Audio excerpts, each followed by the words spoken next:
Hello everyone, welcome back to Afees magic kitchen. എല്ലാവർക്കും നമസ്കാരം. അപ്പോൾ ഞാനിന്ന് വന്നിട്ടുള്ളത് റാഫെല്ലോ കേക്കിൻ്റെ റെസിപ്പി ആയിട്ടാണ്. റാഫെല്ലോ കേക്ക് എന്ന് പറയുമ്പോൾ വൈറ്റ് ചോക്ലേറ്റിൻ്റെയും അതേപോലെ കോക്കനട്ട്, ആൽമണ്ട് ഇതിൻ്റെയൊക്കെ സൂപ്പറായിട്ടുള്ള കോമ്പിനേഷനിൽ വരുന്ന നല്ല സൂപ്പർ ടേസ്റ്റി ആയിട്ടുള്ള കേക്കാണ്. ഈ ഒരു കേക്ക് കഴിച്ചവർക്ക് ആർക്കും ഇത് ഇഷ്ടപ്പെടാതിരിക്കില്ല. അപ്പോൾ അത്രയും ടേസ്റ്റി ആയിട്ടുള്ള കേക്കാണ്. നല്ല കോക്കനട്ടിൻ്റെയൊക്കെ ടേസ്റ്റുള്ള കേക്കാണ്.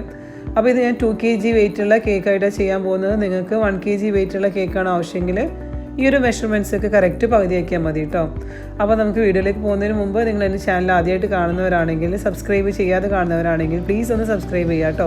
ഒപ്പം ആ ഒരു ബെല്ലൈക്കൺ കൂടി എനേബിൾ ചെയ്തിട്ട് ഓൾ എന്ന ഓപ്ഷൻ കൂടി ക്ലിക്ക് ചെയ്തിട്ടുണ്ടെങ്കിൽ ഞാനിടുന്ന വീഡിയോസിൻ്റെ നോട്ടിഫിക്കേഷൻസൊക്കെ നിങ്ങൾക്ക് മിസ്സാവാതെ തന്നെ കിട്ടും. അപ്പോൾ നമുക്ക് എത്രയും പെട്ടെന്ന് തന്നെ വീഡിയോയിലേക്ക് പോകാം. അപ്പോൾ നമുക്ക് ആദ്യം തന്നെ കേക്കിനുള്ള ബേക്കിംഗ് പാൻ റെഡിയാക്കി എടുക്കണം. അതിനായിട്ട് ഞാനിവിടെ 9 ഇഞ്ചിൻ്റെ ബേക്കിംഗ് പാൻ എടുത്തിട്ടുള്ളത്. അതിൻ്റെ സൈഡ്സ് ആൻഡ് ബോട്ടം ഒന്ന് നന്നായിട്ട് ഗ്രീസ് ചെയ്ത് കൊടുത്തതിന് ശേഷം ബട്ടർ പേപ്പർ വെച്ച് കൊടുക്കുക. ബട്ടർ പേപ്പറിൻ്റെ മുകൾ ഭാഗത്തൊന്ന് ഗ്രീസ് ചെയ്തിട്ട് സൈഡ്സിൽ നമ്മൾ ബട്ടർ പേപ്പർ കുറച്ച് ഹൈറ്റിൽ തന്നെ വെച്ച് കൊടുത്തിട്ടുണ്ട്. എന്നിട്ട് ഇതിനെ നമുക്കൊരു ഭാഗത്ത് മാറ്റി വെക്കാം. ഇനി നമുക്ക് ഡ്രൈ ആയിട്ടുള്ള ഇൻഗ്രീഡിയൻസ് ഒക്കെ ഒന്ന് അരിച്ചെടുക്കാം. അപ്പോൾ അതിനായിട്ട് അരിപ്പയിലേക്ക് 250 ml കപ്പിൽ 1 കപ്പ് മൈദ ഇട്ട് കൊടുക്കുന്നുണ്ട്. പിന്നെ ഇതിലേക്ക് 1/2 കപ്പ് ആൽമണ്ട് പൗഡറാണ് ഇട്ട് കൊടുക്കുന്നത്. ഇത് ഞാനൊരു 100 ഗ്രാം പദം എടുത്തിട്ട് നന്നായിട്ട് ചൂടാക്കിയതിന് ശേഷം മിക്സിയിലിട്ട് പൊടിച്ചെടുത്തിട്ടുള്ളത്. മിക്സിയിലിട്ട് പൊടിക്കുമ്പോൾ നന്നായിട്ട് ഒരു തരിതരിപ്പായിട്ട് പൊടിച്ചെടുക്കുക. നന്നായിട്ട് പൊടിച്ചിക്കാൻ നോക്കിയിട്ടുണ്ടെങ്കിൽ കുറേ സമയത്ത് ക്രഷ് ചെയ്തിട്ടുണ്ടെങ്കിൽ അതിൽ നിന്ന് ചിലപ്പോൾ എണ്ണ തെളിഞ്ഞ് വരും കേട്ടോ. അപ്പോൾ അതുകൊണ്ട് 1/2 കപ്പ് ഇട്ട് കൊടുക്കുന്നുണ്ട് ഇത്. പിന്നെ ഇതിലേക്ക് 1 ടീസ്പൂൺ ബേക്കിംഗ് പൗഡറാണ് ചേർത്ത് കൊടുക്കുന്നത്. നമ്മളിവിടെ ബേക്കിംഗ് സോഡ യൂസ് ചെയ്യുന്നില്ല. അതേപോലെ തന്നെ ഉപ്പ് നമ്മൾ എഗ്സിലേക്കാണ് ചേർത്ത് കൊടുക്കുന്നത്.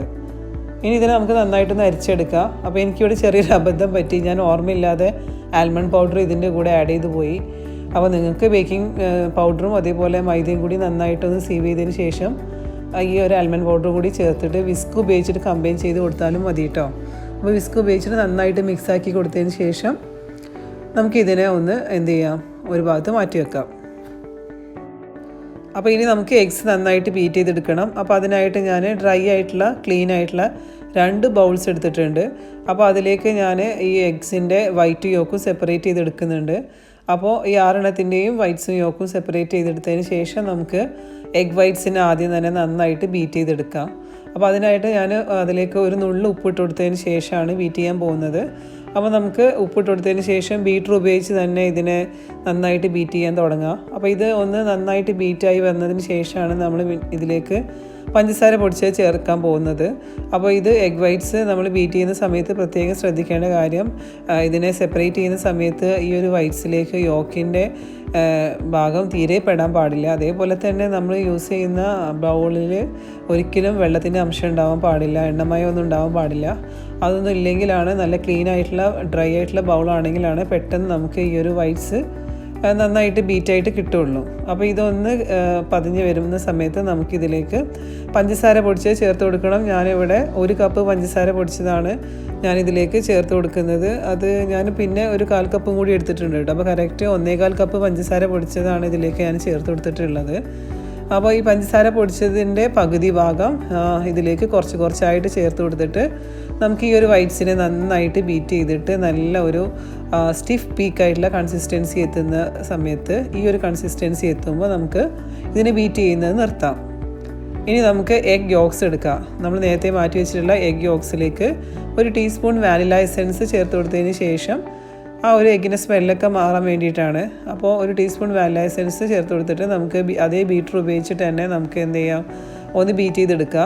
അപ്പോൾ ഇവിടെ നമുക്ക് നല്ല ക്രീമി ആയിട്ട് വരേണ്ട ആവശ്യമൊന്നുമില്ല. ഈ ഒരു യോക്സ് ഒന്ന് മിക്സ് ആവുന്ന രീതിയിൽ നമുക്ക് ഒന്ന് ബീറ്റർ ഉപയോഗിച്ചിട്ട് തന്നെ ഇതിന് മിക്സ് ആക്കിയതിന് ശേഷം ആ പൊടിച്ച പഞ്ചസാരയുടെ ബാക്കിയുള്ള ഭാഗം കൂടി ഇതിലേക്ക് ചേർത്തിട്ട് യോക്സിലേക്ക് ചേർത്തിട്ട് നന്നായിട്ട് ബീറ്റർ ഉപയോഗിച്ചിട്ട് മിക്സാക്കി കൊടുക്കുക. നന്നായിട്ട് ബീറ്റ് ചെയ്തിട്ട് ഈ ഒരു പഞ്ചസാരയും എഗ് യോക്സും തമ്മിൽ നന്നായിട്ട് കമ്പൈൻ ചെയ്ത് വരുന്ന സമയത്ത് നമുക്ക് ഇനി ഇത് നിർത്തിയതിന് ശേഷം ബീറ്റ് ചെയ്ത് നിർത്തിയിട്ട് ഇതിലേക്ക് നമുക്ക് ഓയിൽ ആഡ് ചെയ്ത് കൊടുക്കാം. അപ്പോൾ ഓയിൽ ഇവിടെ അധികം ആഡ് ചെയ്യുന്നില്ല, ഒരു 2 ടേബിൾ സ്പൂൺ ഓയിലാണ് ചേർത്ത് കൊടുക്കുന്നത്. ഓയിൽ ആഡ് ചെയ്തതിന് ശേഷം നമുക്ക് ബീറ്റർ ഉപയോഗിച്ചിട്ട് തന്നെ ഇതിന് നന്നായിട്ട് മിക്സ് ആവുന്ന രീതിയിൽ ബീറ്റ് ചെയ്ത് കൊടുക്കണം. പക്ഷേ ഒരിക്കലും ഓവർ ബീറ്റ് ചെയ്യാൻ പാടില്ല. പക്ഷേ നന്നായിട്ട് മിക്സായി കിട്ടും വേണം കേട്ടോ. എന്നിട്ട് നമുക്ക് ഈ ഒരു എഗ് യോക്സിനെ ബീറ്റ് ചെയ്തിട്ടുള്ള എഗ് യോക്സിനെ നേരത്തെ നമ്മൾ റെഡിയാക്കി വെച്ചിട്ടുള്ള ആ ഒരു മെറിങ്ക് അല്ലെങ്കിൽ വൈറ്റ്സ് ബീറ്റ് ചെയ്ത് വെച്ചിട്ടുള്ള ആ ഒരു എഗ് വൈറ്റ്സിലേക്ക് ഒഴിച്ചു കൊടുക്കുന്നുണ്ട്. എന്നിട്ട് നമുക്ക് വേണമെങ്കിൽ ബീറ്റർ ഉപയോഗിച്ചിട്ട് തന്നെ ലോ സ്പീഡിലിട്ടിട്ട് ഈ ഒരു എഗ് വൈറ്റ്സും യോക്സും തമ്മിൽ കമ്പൈൻ ചെയ്തെടുക്കുക. അപ്പോൾ നന്നായിട്ട് ബീറ്റർ ഉപയോഗിച്ചിട്ട് തന്നെ നന്നാക്കി മിക്സാക്കിയതിന് ശേഷം പിന്നെ നമുക്കിതിനെ സ്പാച്ചുല ഉപയോഗിച്ചിട്ട് ഒന്നുകൂടി ഒന്ന് നന്നാക്കിയിട്ട് ഫോൾഡ് ചെയ്തിട്ട് കമ്പൈൻ ചെയ്ത് കൊടുക്കാം. അപ്പോൾ നമുക്കിനി അടുത്തത് ഡ്രൈ ആയിട്ടുള്ള ഇൻഗ്രീഡിയൻസ് ഉണ്ടല്ലോ, നമ്മൾ നേരത്തെ അരിച്ച് മാറ്റി വെച്ചിട്ടുള്ള ഡ്രൈ ആയിട്ടുള്ള ഇൻഗ്രീഡിയൻസ് കുറച്ച് 2-3 ബാച്ചായിട്ട് ഈ ഒരു എഗ് മിക്സിലേക്ക് ചേർത്ത് കൊടുക്കണം. പിന്നെ ഞാനിവിടെ 1/2 കപ്പ് വാം ആയിട്ടുള്ള മിൽക്ക് എടുത്തിട്ടുണ്ട്. അപ്പോൾ നമ്മൾ ഇനി ചെയ്യാൻ പോകുന്നത് ഈ ഒരു ഫ്ലോർ മിക്സും അതേപോലെ തന്നെ മിൽക്കും കൂടി മാറി മാറി ഓൾട്ടർനേറ്റ് ആയിട്ട് എന്ത് ചെയ്യുക, ഈ ഒരു എഗ് മിക്സിലേക്ക് ചേർത്തിട്ട് വളരെ സാവധാനത്തിൽ ഫോൾഡ് ചെയ്തിട്ട് കമ്പൈൻ ചെയ്തെടുക്കുക. എപ്പോഴും നമ്മൾ ഫോൾഡ് ചെയ്യുന്ന സമയത്ത് ഒരു ഡയറക്ഷനിൽ മാത്രം കട്ട് ആൻഡ് ഫോൾഡ് മെത്തേഡിൽ വളരെ സാവധാനത്തിൽ ഫോൾഡ് ചെയ്തിട്ടാണ് ഈ ഒരു ഫ്ലോർ മിക്സിനെ എഗ് മിക്സുമായിട്ട് കമ്പൈൻ ചെയ്തെടുക്കേണ്ടത്. അങ്ങനെ ചെയ്തിട്ടുണ്ടെങ്കിൽ നന്നായിട്ട് മിക്സായി കിട്ടും ചെയ്യും. നമ്മളെ ഈ ഒരു പൊങ്ങി വന്നിട്ടുള്ള ബാറ്റർ ഒരിക്കലും താഴ്ന്നു പോവാതെ വയ്ക്കും. അപ്പോൾ നമ്മൾ ബാറ്റർ റെഡി ആയിട്ടുണ്ട്. നമുക്കിനി ഇതിനെ നേരത്തെ റെഡിയാക്കി വെച്ച 9 ഇഞ്ചിൻ്റെ കേക്ക് ടിന്നിലേക്ക് ഒഴിച്ചു കൊടുക്കുന്നുണ്ട്. നന്നായിട്ട് ടാപ്പ് ചെയ്തിട്ട് എന്ത് ചെയ്യുക, എയർ ബബിൾസ് ഒക്കെ പോകുന്ന രീതിയിൽ നന്നായിട്ട് തന്നെ ടാപ്പ് ചെയ്ത് കൊടുക്കുക. അതിനുശേഷം ഒരു സ്ക്രൂവർ ഉപയോഗിച്ചിട്ട് ഈ രീതിയിലൊന്ന് ഇങ്ങനെ ചെയ്ത് കൊടുത്തിട്ടുണ്ടെങ്കിൽ നമ്മൾ കേക്കിൻ്റെ മുകൾ ഭാഗമൊക്കെ നല്ല ഫ്ലാറ്റായിട്ട് കിട്ടും ചെയ്യും. എയർ ബബിൾസ് ഒക്കെ നന്നായിട്ട് പോയി കിട്ടും ചെയ്യും. ഇനി പ്രീ ഹീറ്റ് ചെയ്തിട്ടുള്ള ഓവനിൽ 180 ഡിഗ്രിയിൽ പ്രീ ഹീറ്റ് ചെയ്ത ഓവനിൽ വെച്ച് 180 ഡിഗ്രിയിൽ ഇതിന് നമുക്കൊരു 45 മിനിറ്റ് സമയം ബേക്ക് ചെയ്തെടുക്കണം. അപ്പോൾ എനിക്ക് കറക്റ്റ് 45 മിനിറ്റ് സമയം കൊണ്ട് തന്നെ കേക്ക് ബേക്കായിട്ട് കിട്ടിയിട്ടുണ്ട്. ഇതിനെ നമുക്കൊന്ന് വയർ റാക്കിൽ വെച്ച് ഒന്ന് തണുപ്പിച്ചെടുക്കാം. അപ്പോൾ ഇത് വേണമെങ്കിൽ നമുക്കിങ്ങനെ ഒരു ഇത് വെച്ചിട്ട് ടൂത്ത് പീക്ക് വെച്ച് ചെക്ക് ചെയ്ത് നോക്കിയിട്ടുണ്ടെങ്കിൽ ഒട്ടി പിടിക്കുന്നൊന്നുമില്ല, കറക്റ്റായിട്ട് ബേക്ക് ആയിട്ടുണ്ട്. അപ്പോൾ ഇത് നന്നായിട്ട് തണുത്തതിന് ശേഷം ഡീമോൾഡ് ചെയ്തെടുത്തിട്ടുണ്ട്. അപ്പോൾ നല്ല സോഫ്റ്റ് ആയിട്ടുള്ള കേക്കാണ് നമുക്ക് കിട്ടിയിട്ടുള്ളത്. നോക്കിയിട്ടുണ്ടെങ്കിൽ നമുക്ക് ഇങ്ങനെ അമർത്തി നോക്കുമ്പോൾ തന്നെ കാണാൻ പറ്റും, നല്ല സോഫ്റ്റ് ആയിട്ടുള്ള കേക്കാണ്. അപ്പോൾ ഞാൻ എപ്പോഴും ഫ്രോസ്റ്റിംഗ് ചെയ്യുന്നതിന് മുമ്പ് കേക്ക് ഒന്ന് ഫ്രിഡ്ജിൽ വെച്ച് നന്നായിട്ടൊന്ന് 2 മണിക്കൂറൊക്കെ വെച്ച് നന്നായിട്ട് തണുപ്പിച്ചതിന് ശേഷം അല്ലെങ്കിൽ തലേ ദിവസം ചെയ്തിട്ട് ഓവർനൈറ്റ് വെച്ച് കേക്ക് നന്നായിട്ട് ചില്ല് ചെയ്തതിന് ശേഷമാണ് ഫ്രോസ്റ്റിംഗ് ചെയ്യാറുള്ളത് കേട്ടോ. അപ്പോൾ ഇനി നമുക്ക് കേക്ക് സോക്ക് ചെയ്യാനുള്ള സിറപ്പ് റെഡിയാക്കി എടുക്കണം. അതിനായിട്ട് ഞാൻ 1 കപ്പ് വൈറ്റ് ചോക്ലേറ്റ് ഗ്രേറ്റ് ചെയ്ത് എടുത്തിട്ടുണ്ട്. അതിലേക്ക് ഒരു 2 ടേബിൾ സ്പൂണ് തേങ്ങാപ്പാൽ, നല്ല കട്ടിയിലുള്ള തേങ്ങാപ്പാലാണ് കേട്ടോ. അത് ഒഴിച്ചതിന് ശേഷം നമുക്ക് ഇതിനെ ഒന്ന് മെൽറ്റ് ചെയ്തെടുക്കണം. ഒരു 30 സെക്കൻഡ് മൈക്രോവേവ് ചെയ്തിട്ട് പുറത്തെടുത്തതിന് ശേഷം നന്നാക്കിയിട്ട് മിക്സാക്കി കൊടുത്തിട്ടുണ്ടെങ്കിൽ നമുക്ക് ഈ ഒരു വൈറ്റ് ചോക്ലേറ്റ് നന്നായിട്ട് മെൽറ്റായിട്ട് കിട്ടും. ഇനി ഇതിലേക്ക് നമുക്ക് കോക്കനട്ട് മിൽക്കാണ് ചേർത്ത് കൊടുക്കാനുള്ളത്. അപ്പോൾ ഇത് നമ്മൾ സാധാരണ സോക്ക് ചെയ്യാൻ ഉപയോഗിക്കുന്ന ഷുഗർ സിറപ്പിന് പകരം ഇവിടെ നമ്മൾ വൈറ്റ് ചോക്ലേറ്റിൻ്റെയും അപ്പോൾ 1 കപ്പ് കോക്കനട്ട് മിൽക്കാണ്, നല്ല കട്ടിയിലുള്ള തേങ്ങാപ്പാൽ 1 കപ്പ് ഒഴിച്ചു കൊടുക്കുന്നുണ്ട്. നിങ്ങൾക്ക് വേണമെങ്കിൽ സാധാരണ മിൽക്ക് യൂസ് ചെയ്യാം. പക്ഷേ നമ്മളെ കേക്കിന് നല്ലൊരു കോക്കനട്ടിൻ്റെയും ചോക്ലേറ്റിൻ്റെയൊക്കെ ഒരു ഫ്ലേവർ കിട്ടാൻ വേണ്ടിയിട്ടാണ് ഇങ്ങനെ ചെയ്യുന്നത്. സാധാരണ ഷുഗർ സിറപ്പ് ഉപയോഗിച്ചിട്ടല്ല നമ്മൾ സോക്ക് ചെയ്യാൻ പോകുന്നത്. അപ്പോൾ ഈ ഒരു തേങ്ങാപ്പാൽ ഒഴിച്ചതിന് ശേഷം നന്നായിട്ട് മിക്സാക്കി കൊടുക്കുന്നുണ്ട്. എന്നിട്ടൊന്ന് ചൂടാക്കി എടുത്തതിന് ശേഷം പിന്നെ ഇതിലേക്ക് ഒരു 2 ടേബിൾ സ്പൂണ് മിൽക്ക് മെയ്ഡ് ചേർത്ത് കൊടുക്കുന്നുണ്ട്. കണ്ടൻസ്ഡ് മിൽക്ക് കൂടി ചേർത്ത് കൊടുത്തതിന് ശേഷം ഇത് നമുക്കൊന്ന് ഫ്രിഡ്ജിൽ വെച്ചിട്ട് നന്നായിട്ട് തണുപ്പിച്ചെടുക്കാം. എന്നിട്ട് ഇത് ഉപയോഗിച്ചിട്ട് നമുക്ക് കേക്ക് സോക്ക് ചെയ്യാം. അപ്പോൾ ഇനി നമുക്ക് ക്രീം നന്നായിട്ടൊന്ന് ബീറ്റ് ചെയ്തെടുക്കണം. അപ്പോൾ അതിനായിട്ട് ഞാൻ 1.5 കപ്പ് വിപ്പിംഗ് ക്രീം തണുത്ത ഒരു ബൗളിലേക്ക് ഇട്ട് കൊടുക്കുന്നുണ്ട്. നല്ല തണുത്ത ലിക്വിഡ് കൺസിസ്റ്റൻസിയിലുള്ള ക്രീമാണ്, വിവോൻ്റെ ക്രീമാണ് ഞാനിവിടെ യൂസ് ചെയ്തിട്ടുള്ളത്. അപ്പോൾ ഇത് ഞാനൊന്ന് നന്നായിട്ട് ബീറ്റ് ചെയ്തെടുക്കുന്നുണ്ട്. അപ്പോൾ അതെടുക്കുന്ന ബൗളിലോ അല്ലെങ്കിൽ ബ്ലേഡിലോ ഒന്നും വെള്ളത്തിൻ്റെ അംശം തീരെ ഉണ്ടാവാൻ പാടില്ല. അപ്പോൾ ഇത് ബീറ്റ് ചെയ്യുന്നതിൻ്റെ ഡീറ്റെയിൽ ആയിട്ടുള്ള വീഡിയോ ചെയ്തിട്ടുണ്ട്. അതിൻ്റെ ലിങ്ക് താഴെ ഡിസ്ക്രിപ്ഷൻ ബോക്സിൽ കൊടുക്കുക, ആവശ്യമുള്ളവർ കാണാം.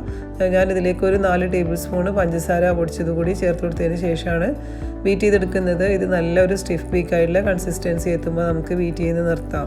അപ്പോൾ ഇതിലേക്ക് നമ്മൾ ഡെസിക്കേറ്റഡ് കോക്കനട്ടും വൈറ്റ് ചോക്ലേറ്റും ഒക്കെ ആഡ് ചെയ്യുന്നുണ്ട്. അപ്പോൾ സാധാരണ കേക്കിൽ യൂസ് ചെയ്യുന്ന ക്രീമിൽ നിന്നും കുറച്ചും കൂടി ഡിഫറെൻ്റ് ആയിട്ടുള്ള നല്ല ടേസ്റ്റി ആയിട്ടുള്ള ക്രീമാണ് നമ്മളിവിടെ കേക്കിൽ യൂസ് ചെയ്യാൻ പോകുന്നത്.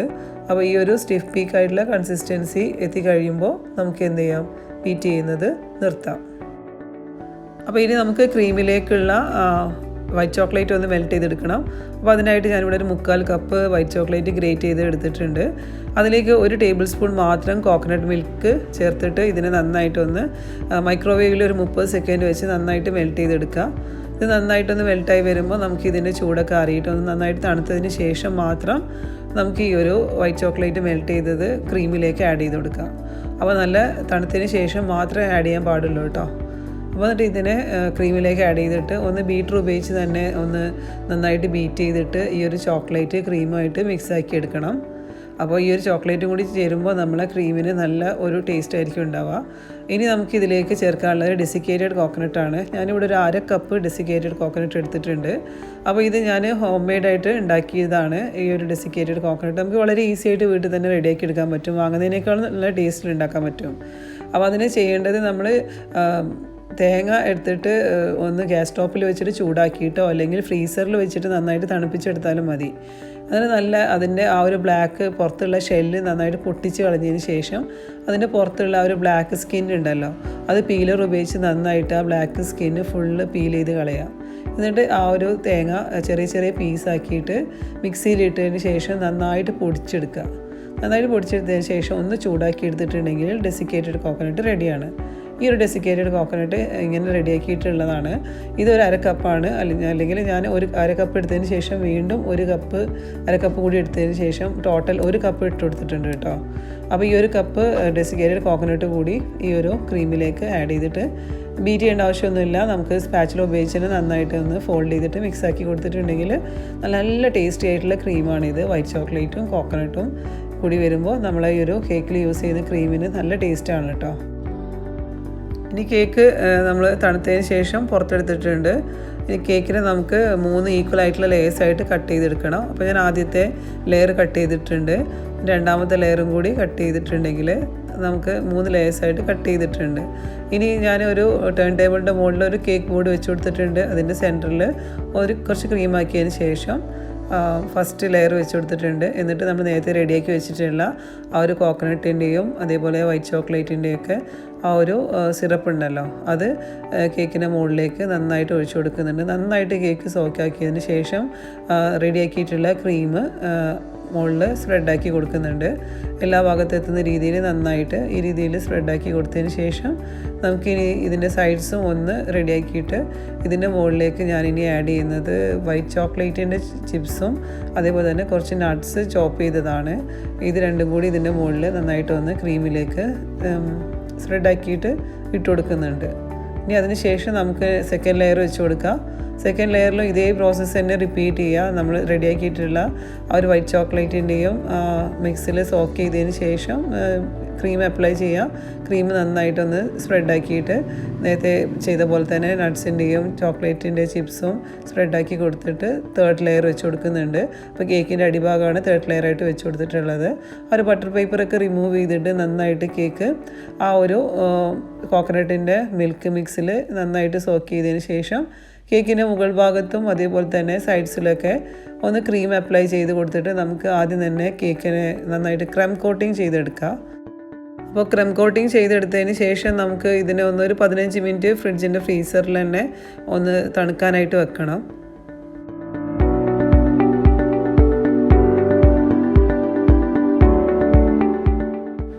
അപ്പോൾ ഇത് ക്രം കോട്ടിങ് ചെയ്ത് റെഡി ആയിട്ടുണ്ട്.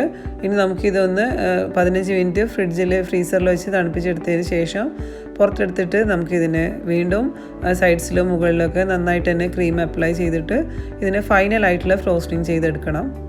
അപ്പോൾ ഈ രീതിയിൽ പാലറ്റ് നൈഫ് ഉപയോഗിച്ച് ക്രീം സൈഡ്സിലൊക്കെ അങ്ങോട്ടും ഇങ്ങോട്ടും ആക്കിയിട്ട് അപ്ലൈ ചെയ്ത് കൊടുക്കുക. മുകൾ ഭാഗത്തും ഇതേപോലെ ക്രീം അപ്ലൈ ചെയ്തിട്ട് പാലറ്റ് നൈഫ് ഉപയോഗിച്ചിട്ട് തന്നെ നമുക്കിതിനെ നന്നായിട്ട് ഫൈനലായിട്ടുള്ള ഫ്രോസ്റ്റിംഗ് ചെയ്ത് എടുക്കാം. അപ്പോൾ നമ്മളെ കേക്ക് ഫൈനൽ ഫ്രോസ്റ്റിംഗ് കഴിഞ്ഞ് റെഡി ആയിട്ടുണ്ട്. ഇനി ഇതിൻ്റെ മുകളിലേക്ക് നമുക്ക് ഡെസിക്കേറ്റഡ് കോക്കനട്ട് സ്പ്രെഡ് ചെയ്ത് കൊടുക്കുന്നുണ്ട്. നല്ല ഷാർപ്പ് എഡ്ജ് കിട്ടുന്ന രീതിയിൽ നല്ല നീറ്റായിട്ട് തന്നെ ചെയ്തെടുത്തിട്ടുണ്ട്. ഇനി ഈ ഒരു ഡെസിക്കേറ്റഡ് കോക്കനട്ട് നന്നായിട്ട് തന്നെ നമുക്ക് കേക്കിൻ്റെ മുകളിൽ സ്പ്രെഡാക്കി കൊടുക്കാം. അപ്പോൾ ഇത് നമുക്ക് അധികം ഡെക്കറേഷനൊന്നും വരുന്ന കേക്കല്ല, അതുകൊണ്ട് തന്നെ എല്ലാവർക്കും ഈസി ആയിട്ട് ചെയ്യാൻ പറ്റും. ഡെസിക്കേറ്റഡ് കോക്കനട്ട് മുകൾ ഭാഗത്ത് ഈ രീതിയിൽ സ്പ്രെഡാക്കി കൊടുത്തതിന് ശേഷം നമുക്ക് സൈഡ്സിൽ ഈ രീതിയിൽ ഒരു പ്ലാസ്റ്റിക്കിൻ്റെയോ അല്ലെങ്കിൽ ഇത് ഡ്രസ്സിൻ്റെ കൂടെ കിട്ടുന്ന കാർഡ് ഉണ്ടല്ലോ, പ്രൈസ് കാർഡ്, ടാഗ്, ഈ ഒരു ടാഗാണിത്. ഞാൻ നന്നായിട്ട് ക്ലീൻ ചെയ്തെടുത്തതാണ്. ഈ ഒരു ടാഗ് ഉപയോഗിച്ചിട്ട് നമുക്ക് സൈഡ്സിൽ ഈ രീതിയിൽ ഡെസിക്കേറ്റഡ് കോക്കനട്ട് എല്ലാ ഭാഗത്തേക്കും ഒന്ന് ഈ രീതിയിലൊന്ന് ആക്കി കൊടുക്കുക. അപ്പോൾ ഫുൾ കേക്കിന് ഡെസിക്കേറ്റഡ് കോക്കനട്ട് ഉപയോഗിച്ച് നമുക്ക് കവർ ചെയ്തിട്ട് എടുക്കണം. അപ്പോൾ ഇനി നമുക്ക് ഇത് റാഫെല്ലോ കേക്കാണല്ലോ, അപ്പോൾ നമുക്കിനി ഇതിൻ്റെ മുകളിൽ വേണ്ടത് എന്താണ്, റാഫെല്ലോ ചോക്ലേറ്റ്സ്. ഞാൻ ഒറിജിനൽ ആയിട്ടുള്ള ചോക്ലേറ്റ്സ് തന്നെയാണ് യൂസ് ചെയ്യുന്നത്. ഇതൊരു 3 എണ്ണത്തിൻ്റെ പാക്കിന് റേറ്റ് ചെയ്യുന്നത് 155 റുപ്പീസാണ് ഇതിൻ്റെ മുകളിൽ കാണുന്നത്. 130ക്കാണ് വാങ്ങിയത്. അപ്പോൾ ഇങ്ങനത്തെ 2 പാക്കറ്റ് ഞാൻ ഇവിടെ യൂസ് ചെയ്യുന്നത്, അതായത് 6 എണ്ണം. അപ്പോൾ ഇത് ഞാൻ കുറച്ച് കട്ട് ചെയ്തിട്ടും അതേപോലെ തന്നെ 2-3 എണ്ണം ഫുള്ളായിട്ടും ഈ കേക്കിൻ്റെ മുകളിൽ വെച്ച് കൊടുത്തിട്ടുണ്ട് സെൻട്രലായിട്ട്. അതേപോലെ തന്നെ വൈറ്റ് ചോക്ലേറ്റിൻ്റെ ഗ്രേറ്റ് ചെയ്തതും കേക്കിൻ്റെ സെൻട്രലായിട്ട് ഇതിൻ്റെ കൂടെ ഇട്ട് കൊടുത്തിട്ടുണ്ട്. നിങ്ങളുടെ കയ്യിൽ ബദം ഉണ്ടെങ്കിൽ, ആൽമണ്ട് ഉണ്ടെങ്കിൽ അതും കേക്കിന് മുകളിൽ ഇട്ട് കൊടുക്കുക കേട്ടോ. ഞാൻ ക്രഷ് ചെയ്ത സമയത്ത് ഓർമ്മയില്ലാതെ ഫുള്ളായിട്ട് ക്രഷ് ചെയ്ത് പോയിട്ടോ. പിന്നെ ഇതിൽ ചുറ്റും ഒരു റെഡ് കളറിലുള്ള റിബൺ കൊണ്ട് ഒന്ന് സെറ്റ് ചെയ്ത് കൊടുത്തിട്ടുണ്ട്. അതേപോലെ തന്നെ ആ ഒരു ചോക്ലേറ്റ്സിൻ്റെ കവർ ഒന്ന് കട്ട് ചെയ്തിട്ട് ഞാനതിൻ്റെ കേക്കിൻ്റെ ഫ്രണ്ടിലായിട്ടൊന്ന് വെച്ച് കൊടുത്തിട്ടുണ്ട്. അപ്പോൾ നമ്മുടെ കേക്ക് നല്ല അടിപൊളി ലുക്കായിട്ടുണ്ട് അല്ലേ. അടിപൊളി ലുക്ക് മാത്രമല്ല, അടിപൊളി ടേസ്റ്റുമാണ്. നല്ല രസമാണ് ഇത്, നല്ല ടേസ്റ്റുള്ള കേക്കാണ്. ആ ഒരു coconut milk, white chocolate, almond, ഇതിൻ്റെ 3ൻ്റെയും ആ ഒരു കോമ്പിനേഷൻ വരുമ്പോൾ എന്തായാലും നിങ്ങൾ ഈ ഒരു റെസിപ്പി ട്രൈ ചെയ്ത് നോക്കുക. ഇത് എല്ലാവരും ട്രൈ ചെയ്ത് നോക്കുക. അപ്പോൾ ഇതിൻ്റെ വെയിറ്റ് ഒന്ന് നമുക്ക് നോക്കാം. അപ്പോൾ ഈ ഒരു കേക്ക് ബോർഡിൻ്റെ ആ സപ്പോർട്ടിൻ്റെയൊക്കെ വെയിറ്റ് മൈനസ് ചെയ്ത് നോക്കുമ്പോൾ കറക്റ്റ് ഒരു 2 kg വെയിറ്റുള്ള കേക്കാണിത്. അപ്പോൾ കേക്ക് ഒന്ന് നന്നായിട്ടൊന്ന് ഞാൻ ഓവർനൈറ്റ് തന്നെ തണുപ്പിച്ചതിന് ശേഷമാണ് ഇത് പിറ്റേഴ്സാണ് കട്ട് ചെയ്തത്. അപ്പോൾ നല്ല ഒരു കോക്കനട്ട് മിൽക്കിൻ്റെയൊക്കെ ആ ഒരു ഫ്ലേവറും ചോക്ലേറ്റൊക്കെ വരുമ്പോൾ നല്ല സൂപ്പർ ടേസ്റ്റി ആയിട്ടുള്ള കേക്കാണ്. അപ്പോൾ വീഡിയോ ഇഷ്ടമായിട്ടുണ്ടെങ്കിൽ ലൈക്ക് ചെയ്യാനും കമൻറ്റ് ചെയ്യാനൊന്നും മറക്കരുത്. അതേപോലെ തന്നെ ചാനൽ സബ്സ്ക്രൈബ് ചെയ്യാത്തവരുണ്ടെങ്കിൽ പ്ലീസ് ഒന്ന് സബ്സ്ക്രൈബ് ചെയ്യുക. അപ്പോൾ അടുത്ത വീഡിയോ ആയിട്ട് വരുന്നവരേക്കും എല്ലാവർക്കും നമസ്കാരം. Thanks for watching.